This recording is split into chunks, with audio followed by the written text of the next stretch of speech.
Hi, everyone, and thank you for joining us today for this XR Initiative Design Speaker Series talk on designing the overlap, AR storytelling tools. We're very excited to welcome award-winning XR artist and interdisciplinary creative Heather Dunaway Smith. Heather has worked with Fortune 100 companies, startups, and cultural organizations to craft meaningful digital projects that engage and delight audiences. Her AR and VR artworks have been shown internationally, and her collaborations with Adobe and Snap reflect her ongoing leadership at the forefront of immersive storytelling. So I will hand it over to Heather. Welcome, and thank you so much for being here. Thank you so much for having me. It's always so awkward having your bio read out loud. Those things are true, but yeah, anyway. Hi everybody. I'm Heather. It's nice to meet you. Yeah, I've been working in the XR space for several years now. And yeah, I'm an immersive artist and creative director and work on all sorts of things. So you'll see some of my work later. We don't have to go too far into it, um but yeah, today we're going to be talking about, let me just go ahead and start real quick. Share my presentation.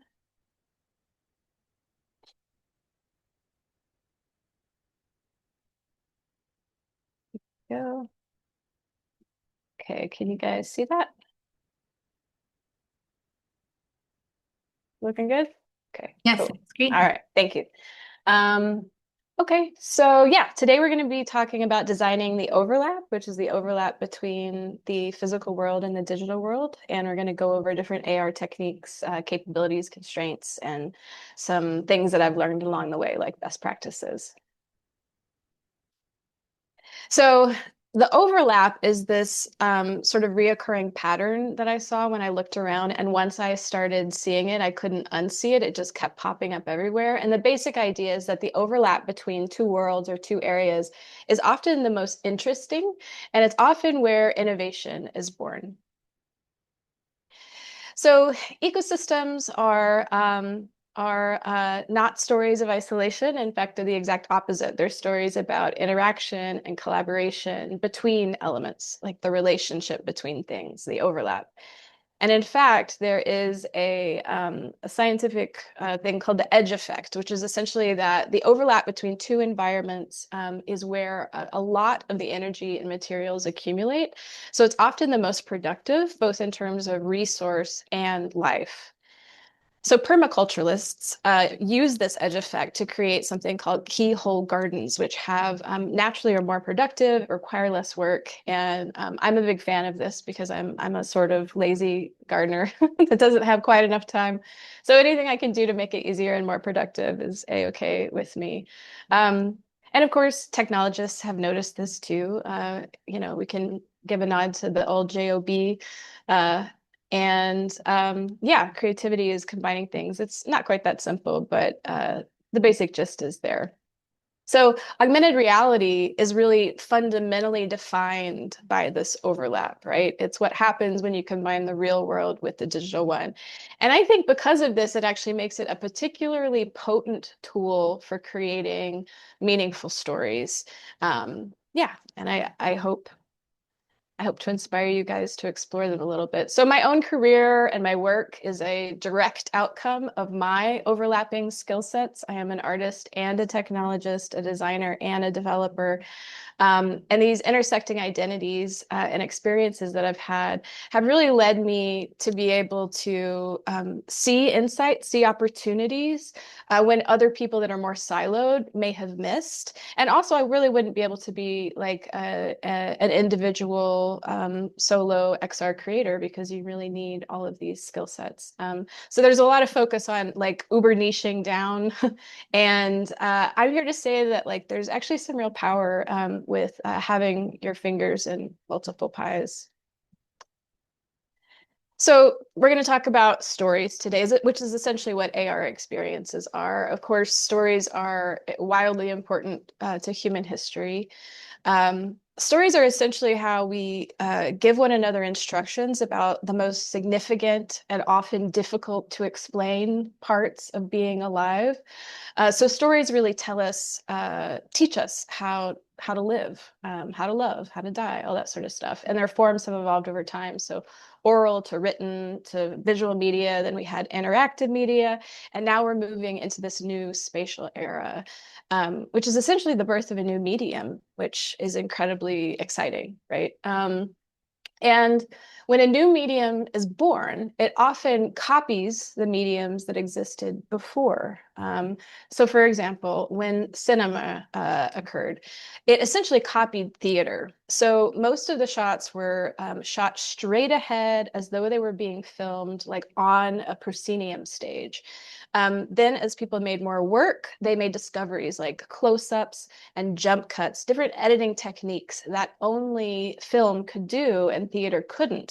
So we're really at a similar crux with XR in that it's new. We don't really know what it's capable of, but we are on the frontier of discovery. And really, the only way that we're going to discover what the mature version of AR's unique affordances the only way we're going to make those discoveries is basically by lots of people making work. That was a long-winded way of saying, I hope you make work and join me exploring this new field.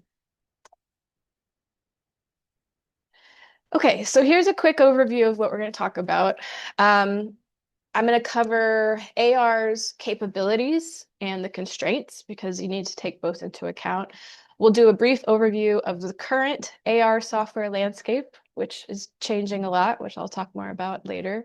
And then a summary of some best practices that I've sort of discovered over the years. So first off, AR's superpower is its ability to leverage context. It's this really important tool in AR. So site-specific work has known for a really long time this power of context. But now we have this opportunity to do it in many different ways and much more easily. So we can use things like GPS locations, images, bodies as context, surfaces, objects, and even language can be used as an interactive trigger for AR experiences. So you all were probably familiar with this. This is often the first thing that people use within augmented reality, which is face or hand or body tracking. So we'll go over each one of these and how they work individually. But I'll just say that like I really think of art as connection, as a means to connect with other people. And using someone else's body as a canvas is an incredibly intimate canvas. And so I think it leads to more meaningful experiences potentially. So let's dig into the specifics. So facial tracking. There are many things that you can do with the face. So first off, there's just the basic structure of the face. You can track things like the position of the eyes and the nose and the mouth, etc. You can also do a technique called facial extraction, which is where you actually take a user's face, extract it as a texture, and then use it in materials on 3D objects like this kaleidoscope piece that I made a few years ago. You can also track eyes, so where the eyes are looking or blinking. You can also track facial expressions and use them as triggers. So things like smiling and frowning. And you can do skin and hair segmentation, which is essentially real-time masking. Like let's say I wanted to turn my hair purple. You would use hair segmentation to do that. And down below, there's a little summary of softwares that support this functionality. There'll be a summary at the end, so you don't feel like you have to take pictures of everything or notes. So hand tracking, there's two different types of hand tracking, 2D and 3D. 2D essentially tracks like the overall form of the hand, but 3D actually tracks the individual articulated digits and can be used to track things like hand gestures like the peace sign, rock and roll, one finger, two finger, etc. And also enables us to do things like hand interactions, like picking virtual objects up, pushing, pulling them, etc. And when you use distribution device, like AR glasses, for example, these become really powerful, frictionless ways of interacting with people. So the body can also be tracked in 2D and 3D, essentially just tracking like the outline of a body or the actual 3D limbs as they move through space. And when you do 3D, you're actually able to attach full 3D armatures to the bodies and track things like body gestures, like the open arms on this Cruella experience. You can also do body segmentation, both the whole person or like the shirt if you want to do virtual fashion. So yeah, there's a lot of fun capabilities. This is just me experimenting with what was possible when it came out. Surface tracking, essentially what it does is it tracks the surfaces in your environment. Some of them have you set that up in the beginning of an experience. You scan, it finds the floor, you tap, and it anchors the experience there. Others will actually track in real time as you move through your space, which is really fun. So single plane real-time tracking. And I use this experience in a piece I made for Snap's AR glasses, the spectacles a few years ago. It was basically a game called The Future Garden. And in it, you solve some puzzles and you get this like superpower where you can plant flowers anywhere you tap. So using this real-time surface tracking, basically, as you walk around in your environment, you can plant flowers on the ceiling or the walls or like wherever you want. So it really turns a person's immediate environment into a canvas that you can interact with, which I'm sure you can imagine how powerful and fun that could be. So image tracking, this is like OGAR, been around for a really long time. I've used it a ton. Essentially, it's a 2D image, which acts as an anchor for the AR experience. This has a ton of use cases, of course, posters, logos, products, shirts, cards, there's probably an infinite number of use cases for this. Really, if you can put an image on it, you can attach AR to it, and that gives it a lot of flexibility. This is an experience that I made for Adobe. This was during the pandemic, and we wanted to create a Valentine that you could share with people despite our distance from one another. So I created this image anchor, which was available to download for free, and then people could send it to one another and sort of have this shared experience despite being apart.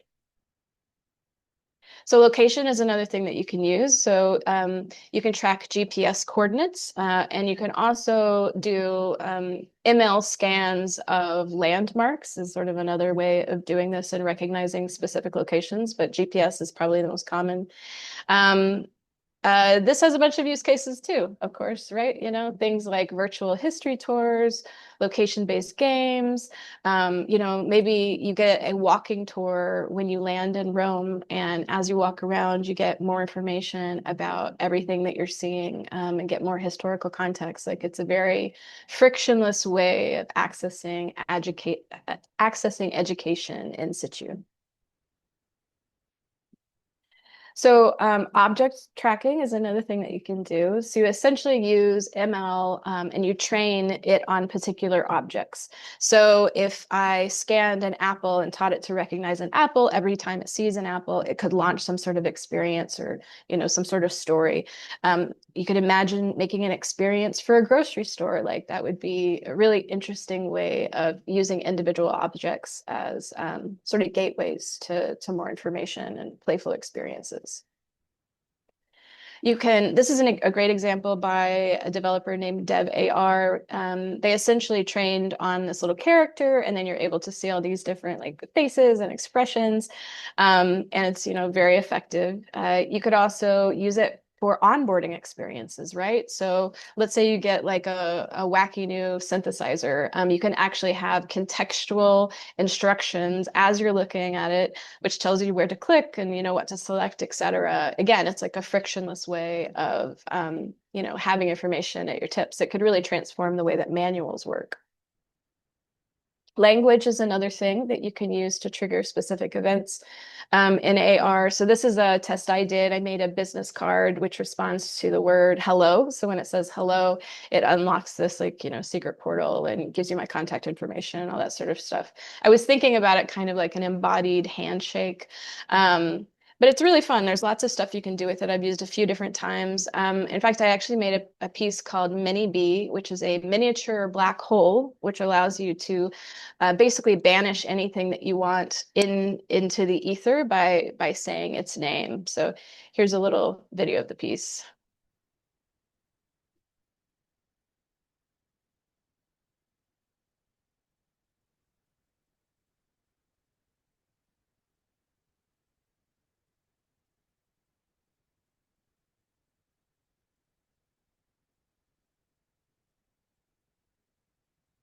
Yeah, so kind of a fun embodied way of experiencing this.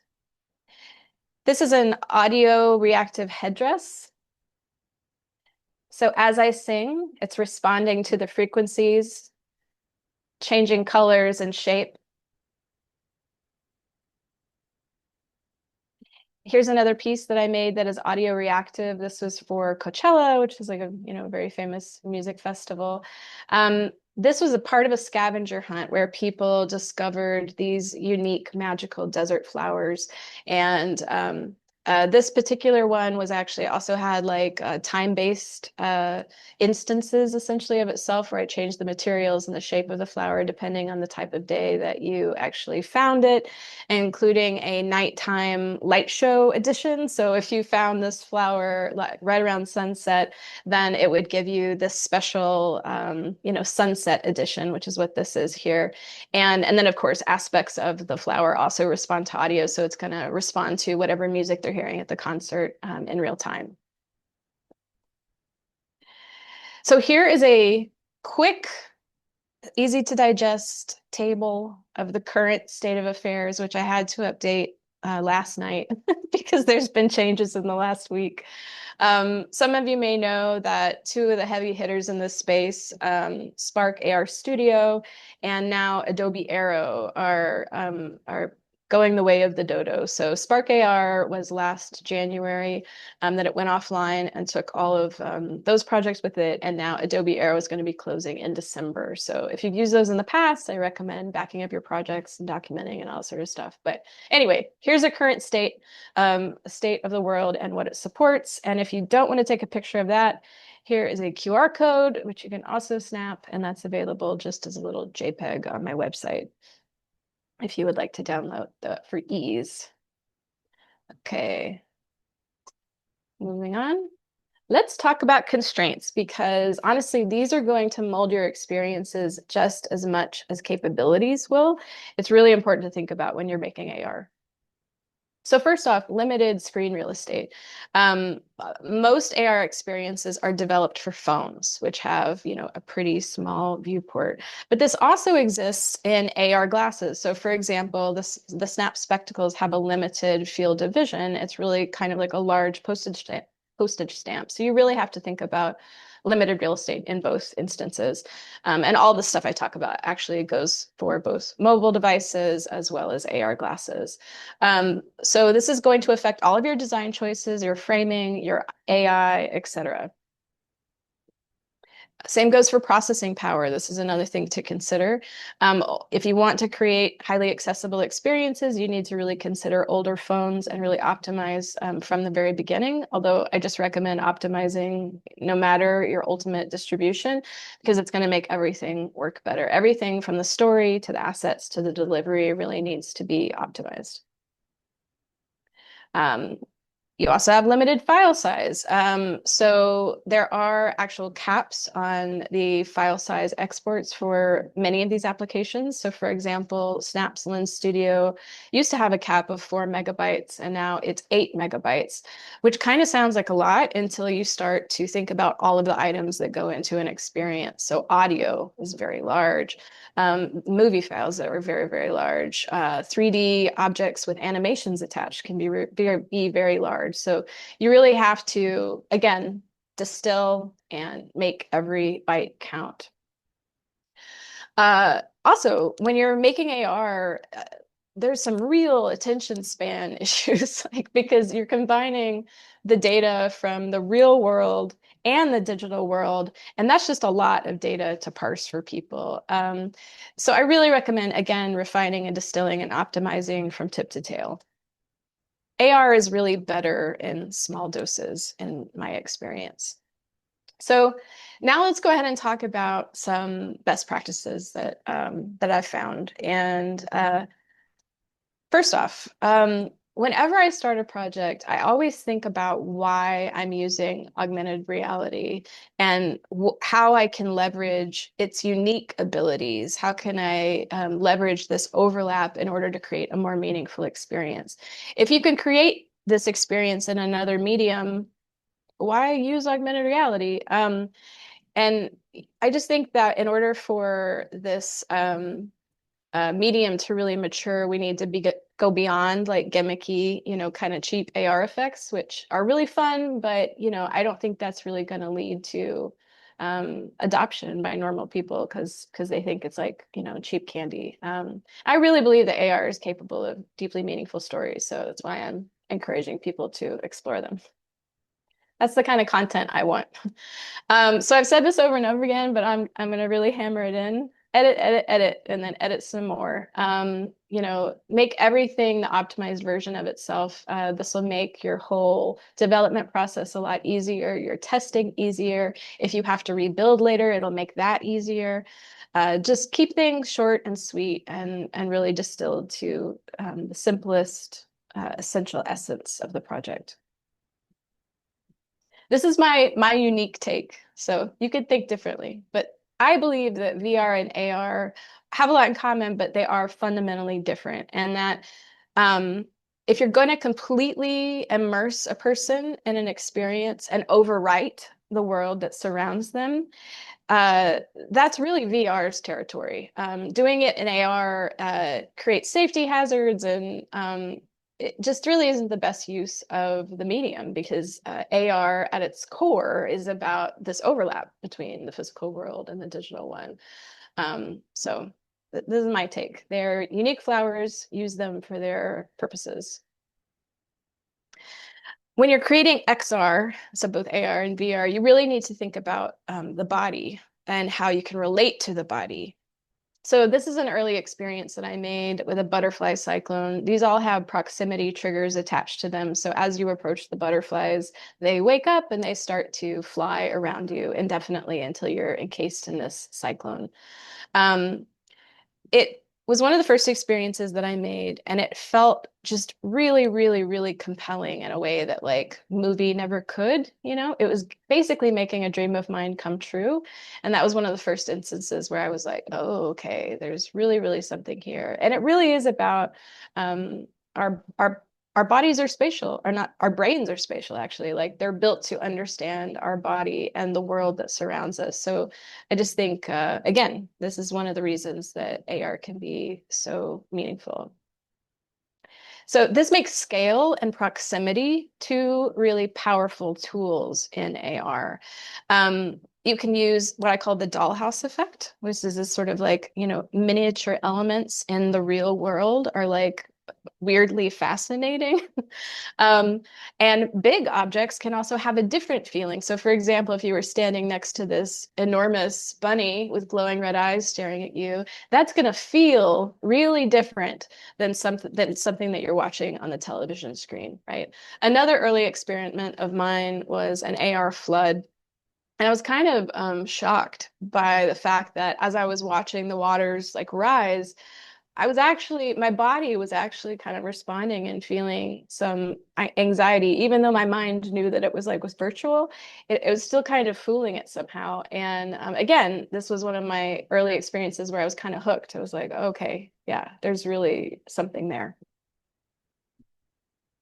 So I believe that spatial experiences typically are just much less prescriptive or linear when compared to other types of mediums, like a book or a movie or whatever. They're just much more dynamic and need to be adaptive. So I think that you really need to design for discovery in the experience. So how do you do that? How do you create elements of an experience that are discoverable by a user? Well, a great way to do this is by using clear visual hierarchies. You're essentially using emphasis, which will help direct your participants' eye and their bodies through an experience. Luckily, there is a wealth of visual design knowledge out there, and we can use clear hierarchies essentially by using contrast. This is one of your primary tools in AR. It's do contrast of color, of value, of scale, shape, of pattern. In each of these images, your eyes are immediately drawn to a particular point. And that's really not magic. Like, that's contrast. Another way of creating contrast is negative space. So when you take something and you surround it with a bunch of nothing, you can't help but look at the something in the middle of it all. Another way of directing the eye in 3D space is by using movement. If you put a moving object amongst a bunch of static ones, your eye is immediately going to go to it. Typically, I use a combination of many of these simultaneously, and that creates the strongest experience. When creating AR, you need to think about framing, especially the initial framing of an experience, because you don't want people to get lost. If it's placed too close to them or behind them or something like that, it can be extremely disorienting. So I typically put the focal point just a few feet out to prevent that disorientation, and it makes it much better for folks. Contextual instructions are another best practice of mine. So you essentially just wait to give people information until they need it. For example, I've attached a proximity trigger to this flower. When people approach it, they get a little instruction panel that appears that tells them they can tap on this flower for more of the experience, and then they tap on it. This is a great way to kind of just reveal information so people see it when they need it.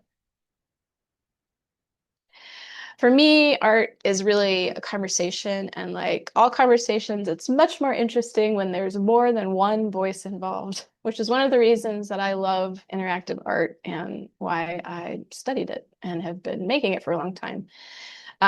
When you create a piece that actually like listens and adapts and responds, you're actually making room for them, for their curiosity, their insights, and their choices. And when you do that, people are more directly anchored into the experience, and it's more meaningful. It creates unexpected discoveries and ultimately deeper connections. So this is the most basic story structure, which I'm sure you've seen before, just a simple beginning, middle, and an end with a bit of a climax. Um, I think that you can apply this structure even to the smallest projects. And when you do that, it not only makes them more intuitive for people, but it also makes it feel more unified and complete. And so even if I'm doing a super, super simple experience, I really try to create this sort of structure. Now, I'm also a big Joseph Campbell fan and love the hero's journey and all of the stories that it has given us. So, but this is a much more complex story structure, right? So how are you going to apply something with all these different stages, even if you don't use all of them, say you use 5 of them, that's still a lot of story arc, right? I think that given the constraints of AR at this time, the best way to do that is to segment the story up into sections. And there's a bunch of different ways you can do this. You could create a comic book or a narrative, graphic novel. You could also do scavenger hunts where people are getting a bit of the experience, one piece at a time. You could also do installations using either like geolocation or image anchors. Like there's a bunch of different ways you can kind of chop these up into smaller chunks that are more easily digested and allow people to really explore more space and explore more story ultimately. So another thing I try to do is in my experiences, I try to create something called interactive depth, or that's what I call it. Essentially what it is it's a combination of essential and optional interactions, along with a variety of different trigger types. So what do I mean by this? So for example, if this image on the right was an experience and the core fundamental interaction is someone needs to walk through this doorway, but they could also, if they want to, click on one of these glowing flowers that surrounds the doorway, and they could actually get more information about the world that they're in. So that's an optional interaction. They're rewarded if they explore and, trust their curiosity and tap on items. And when you do this, when elements within the experience respond to people, it actually builds confidence in the user, and it builds trust about sort of like the depth of the world building. And people get much more curious and adventurous, and much more willing to discover and explore and immerse themselves, emotionally within the experience. So the way that this directs the eye is, again, using a bunch of those contrast techniques, which I talked about a second ago. Clearly, color is being used. Warm colors tend to draw the eye. So we're using red and, that warm, yolky yellow to draw the eye. They're glowing, which is another kind of sort of like, it pulls the eye. And scale is obviously being used. We have a doorway, which is bigger than anything else. It's pretty clearly the way that you're supposed to get to go. Um, and you also have probably movement, or if this were an actual experience, maybe audio as you approach the flowers, maybe they whisper to you or something like that to kind of initiate an interaction. All of this really builds the depth of the world. I think that if you have like an essential interaction, really you need to offer multiple pathways to that information in case they miss it. So create redundant inputs, essentially. So um, you could attach a tap trigger to a particular item, but maybe you also want to attach a proximity trigger. So when they get close enough to it, it actually launches it so they don't actually have to tap it. Or last case scenario, you could do a timed trigger. Let's say they never walk through the doorway, and at 30 seconds, you give them a pop-up or some other sort of information to say, hey, walk through the doorway, to kind of lead their hand to the next piece of information. This actually happened recently. I had a piece that was based on language. People had to say a word, and then it initiated part of the experience. And we were demoing it at AWE, which is like a really, really loud conference. It was too loud for it to understand the word. And so we also included a tap interaction as our fail safe, and it really saved our butts. So I recommend it. So that is it in a nutshell. If you want to take a picture of this, this is a good summary of everything that I just went over, and we can talk more about this too, because I saved a little time at the end so we can have some Q&A, and yeah, we can chat just a little bit more about this stuff. But I would just like to kind of challenge or inspire you as you make stuff within AR to like really think about how you can leverage this overlap effectively. Because I think when you do, you create more personal and personally meaningful experiences. And that's how this medium is going to mature. So that's it. This is me. If you would like to find me on the interwebs, these are places that you can find me. I have a Substack, which is active. I do a bunch of tutorials, and you can download template files and stuff like that. I also have a YouTube where I post tutorials and various other things, process, and tell you about my new projects. So yeah, I would love to see you around. This is where you can find me. Thank you. Yeah. It's great. It was jam-packed with a lot of great information. I appreciate that. I have to go back and check out all the different resources.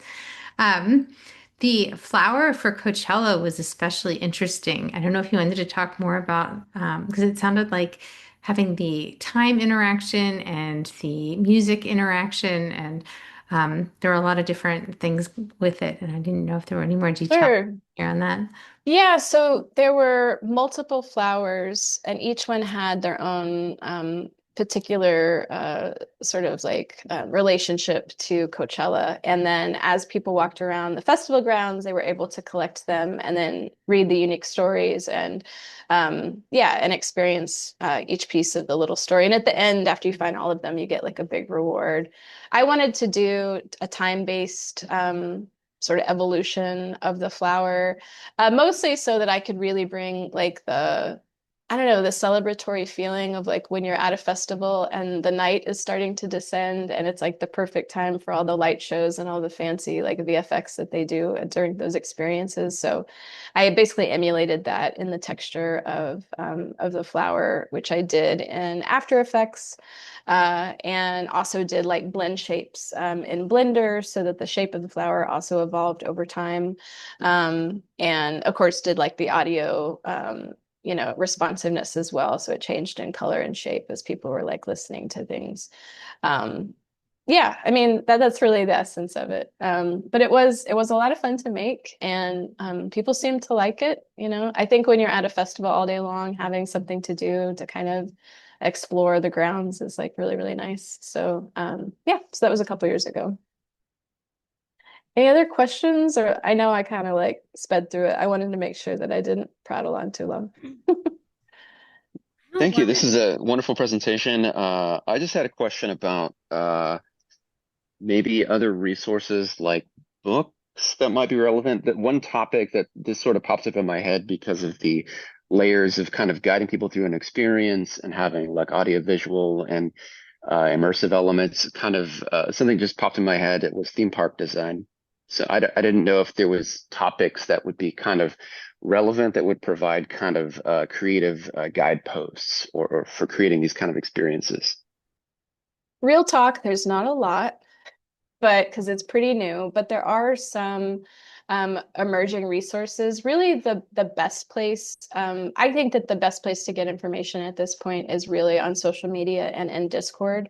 There are a few different Discords that you can join to be part of the community to kind of like explore these things and learn. And I can make a list of those and make that available to you guys after. I have an old list, but I don't think it's up to date or accurate anymore. So I want to update that. The other one is that there's actually a really great book by a woman who was an immersive Imagineer at Disneyland. And so she's created wildly huge physical immersive environments that also have layers of technology. And I'll have to remember her name. But anyway, that's one that I would definitely recommend. And other than that, I mean, there's a bunch of books on AR, but they're kind of more about the ones that I read anyway are much more about not the nitty-gritty of making things, but more about AR and how it sits in society and kind of like the evolution of media. It's a little less how-to and a little more conceptual. Um, what I can do is actually I'll make a like an asset list for you guys, like a resource list that you can download later, and Lauren can send to people hopefully. Should have done that before, but yeah. And I'll write down some books and some Discord and some other places to go if you want to dig in and start making stuff. Excellent. Thank you. Yeah, sure, no problem. Mary, I think did you say you had a question? Yeah, I had a question. You've been involved with so many cool companies and like all these cool artistic opportunities to create stuff. How did you get involved, or how did you find those like opportunities for these cool art projects?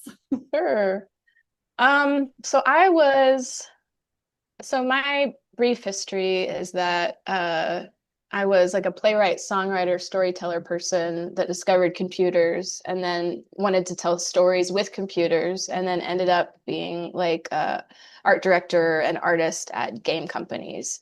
And then I discovered XR. So I'd already been like, had a full career really. And then I basically said about 7 years ago, I dipped a toe back into XR. I had tried it about 10 years ago with a purely like Unity thing and like AR core, and was kind of like everything was just really hard and it seemed like I needed a team of developers. And so I just kind of put it on the back burner. But about 7 years ago, I tried again and discovered that the software landscape had like totally changed and that people really could make things as an individual. And me in particular, I could. So I started making, and I saved up a bunch of money and left my job essentially and started posting on like Instagram, which was like kind of the first time that I'd really actively shared, because I'm not like a big social media person naturally. But um, anyway, and then when I started sharing, pretty soon after, Adobe found me and I became like an AR art resident with them. And so they were developing software and they needed to make cool things with it. So they basically brought me on to make cool things with it and sort of discover, what AR could do, and help them develop the software as well. Um, and then it was probably timing, like right place, right time kind of stuff. But then after that, Snap also discovered my work through someone who found me on Instagram. And I became part of their first cohort of creators that started developing for the spectacles. And then after that, Meta found me. And then basically it was like that. It's putting my stuff out there. That's really the best way to share your work with the world and to be noticed and to get opportunities. I think that's just the truth of it. Now, where to do that is changing, as I'm sure many of like Facebook is in a strange state, and Instagram is potentially on its way out too.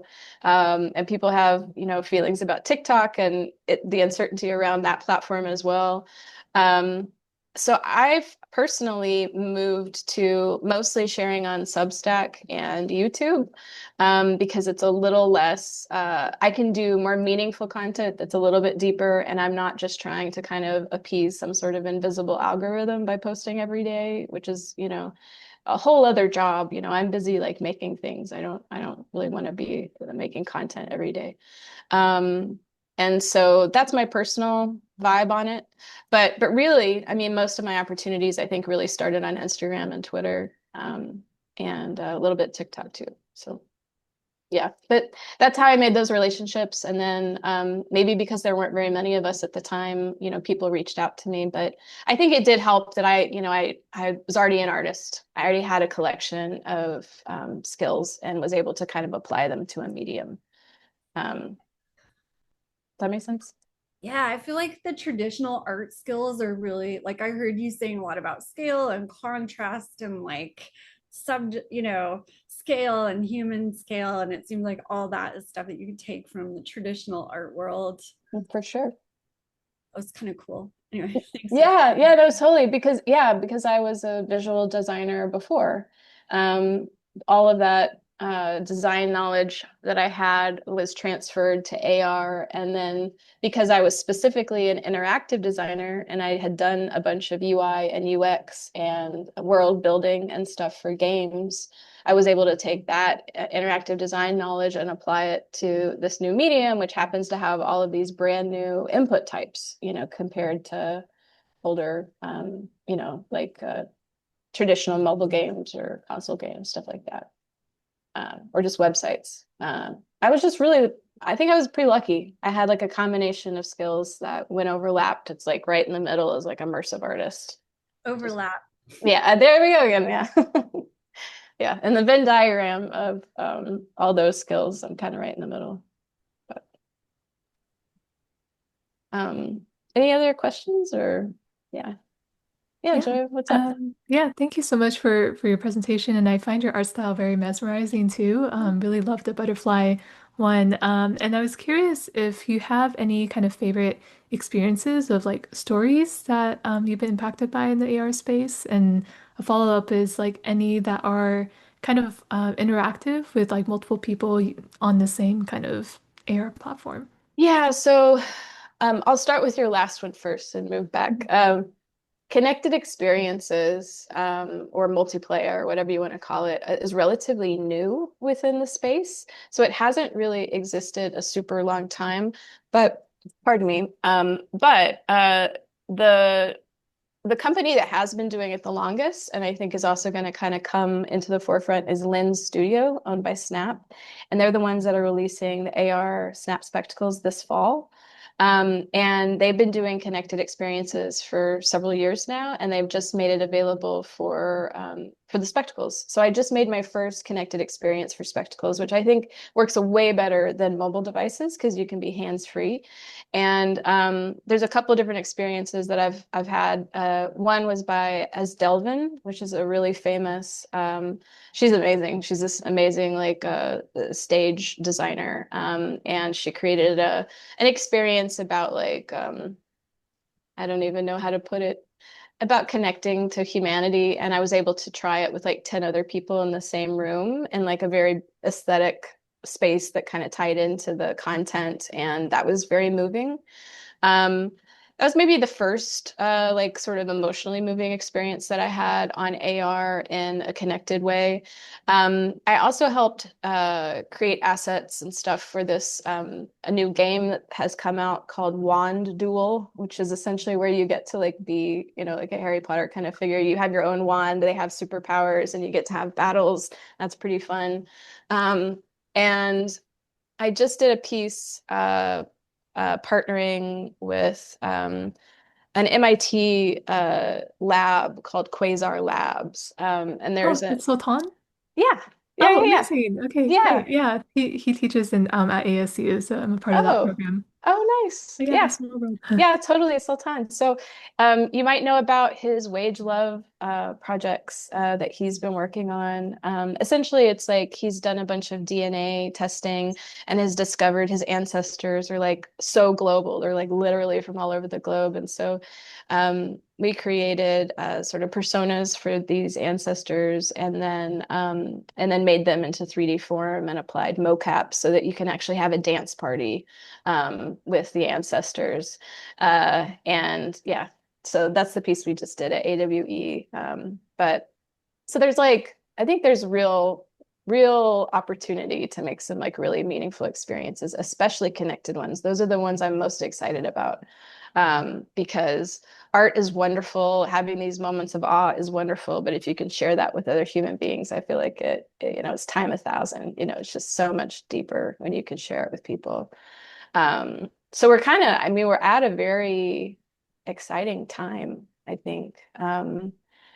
As far as like other emotionally impactful pieces, I mean, there's not a ton, like, to be totally honest. I've tried some good games. I did recently make a piece called Biophonic, which is about basically, it's about imagining a future in which we can actually better communicate with the other types of life that surround us. So there's been like a lot of evidence that plants actually communicate on a variety of levels, everything from chemical signals to sound. And I'm a total nature nerd, as you can tell with all the plants. And I was just thinking about like a future in which like we have the capability of actually listening and being able to talk back to plants. So you encounter this plant, you learn to both speak, you know, and listen to them, and through that you can use voice ML and hand gestures and several other things to communicate with this plant. And as you develop your ability to talk to and listen to one another, basically a soundtrack is being built. Each time you unlock another piece of the communication, it unlocks another track within the song. So by the end of it, you've like made a song together. And yeah, it's like a pretty poetic, like fun Oh, I experience. want to do that. Yeah. It's for spectacles, so you do have to have spectacles to try it. But you know, spectacles are wonderful, and you know, they're also there's constraints, real constraints involved in developing for them, like all of this. And so I have a much bigger version of this project. I imagine I'm probably going to try it a few times as the hardware and software evolve, and for it to ultimately be the thing that I want it to be. But so you'll probably, yeah, see me post about it again in the future. But Oh, cool. Thanks for sharing those. And then just one last question, if I can ask. I think I saw you using the Quest Pro earlier, so I was curious if you find like animating or like 3D modeling a bit easier on a headset versus like, or what was the reason for incorporating that in your workflow? sure. So I'm a big fan of well, I'm a drawer, first off. So I like to draw, and that's easy for me to think through drawing and have flow state, and that's fun for me too. So I'm always looking for ways that I can insert more drawing into my practice. Also, I was mostly a 2D artist for a really long time, and I only started exploring 3D when I entered the XR space. And so, this was a way for me to transfer my skills like pretty easily and still get flow state. And it's just really fun. I mean, sculpting in VR is like fantastic. It's so much so for me, it's so much faster to get organic forms in it. And it all kind of boils down to like, I love computers and I love digital art, obviously. And I think that because you can edit things and use really precise tools, that sometimes I miss the messiness of analog art. Like I miss the evidence of the human hand that made it, you know, or the gesture or the texture or whatever. I just think you make different things when you use your hands versus when you use these tools. So I'm kind of I'm trying to do like a handmade digital thing, you know, for lack of like a better phrase. And so yeah, drawing and incorporating hand-drawn textures and sculpting in VR are two big parts of that, basically. Yeah. Um, Long-winded way of saying I like to draw. I have I have a super random question, Great. but I'm gonna give it a shot. So you say you're an artist and you're a musician, and I noticed that you're doing reactive elements to like, you know, you're turning like the beats, the music into motion visually. Have you given any thought to like synesthesia or like being able to visualize art through this? Yeah, absolutely. I mean, short answer is yes, yes. Yeah, so I don't know if I have like you know, confirmed synesthesia or whatever, but like being an artist and being a visual artist and being a musical artist, I really think about composition. I think about musical composition in visual terms. I think about it in terms of shape and color and stuff, and I always have. And so that's why I started exploring that was because I wanted to kind of communicate to people some of the things I thought about when I was making songs. And also I'm a singer and I have a dream that one day I want to paint with my voice. Especially like maybe in a harmony situation, like a choir, we can all paint with our voice. And so the frequencies will change color and you can move through space and create some sort of real-time sculpture Yeah. together, or maybe play it back with a hand gesture, you know, like I think, or, you know, combine like dance with that. I mean, that would be really interesting potentially. I would love to combine dance with art because I feel like the lines you make with your body are like 3D drawings in space. Totally. No, And we've 100%. seen people do that with ballet dancers. Well, they'll just trace their foot or something and they make like these beautiful patterns across time and space. Hmm. Oh, Yeah, you can make like particle effects, you know, as people move through space. Or yeah. I think the performance opportunities are kind of wild. Like this is what I'm excited about seeing people try. Yeah. Have you tried Touch Designer or any application? Yeah. So this last year, I decided I want to do more physically immersive experiences that also have a digital overlay. I'm trying to create really accessible stuff that's like wonderful for folks without, you know, a phone or a headset, yeah, but also wonderful for folks that have them. You know what I mean? Anyway, so I decided to do more physical interaction or physical installation-y things. And I've done a couple of them this year, which has involved starting to learn Touch Designer, which is pretty deep application. Can't say I'm too far into it, but you know, I've gotten some experiments up and running and done some projection mapping. And we did a piece which, you know, used Touch Designer, although not to its full capabilities. But essentially what we did was this year for the Portland Winter Lights Festival, we created an installation, which was like sort of an abstracted version of the mountain ranges around Portland and the surrounding landscape and stuff, which had projection mapping on it. And essentially what we had was like a lantern festival where people could both read the people's wishes, their neighbors' wishes for the future of Portland, or they could also contribute their own. And there was like a physical aspect to it and also an AR overlay of all of the lanterns. And those wishes for the future of Portland were then projected onto the abstracted cityscape. So we were just trying to kind of blend everything together. And it was really positive, sweet experience to see everybody come together and feel inspired by each other. And yeah, there's a lot of common themes, as you can imagine. Increased third spaces, like sustainable living, all that sort of stuff. Yeah. That's awesome. Yeah. But I want to more. I mean, is also another piece of that. Like, I think that, yeah, touch designer is awesome, basically. There was one other point. She was asking in the chat if the author you were referring to earlier was maybe Margaret Carrison. I believe it is. Yes. Great. Yeah, well, thank you so much for this wonderful Thank talk. you. I really appreciate it, and we're really honored to have you come and speak for us. Happy to. Thank you so much for having me. It's been a lot of fun sharing an hour with you all. And yeah, if you guys make stuff and feel excited about it, feel free to share with me. I'm always excited to see what people are building. So yeah, thank you. Yeah, thank you. Bye. Bye. Bye, everyone. Thanks, everyone.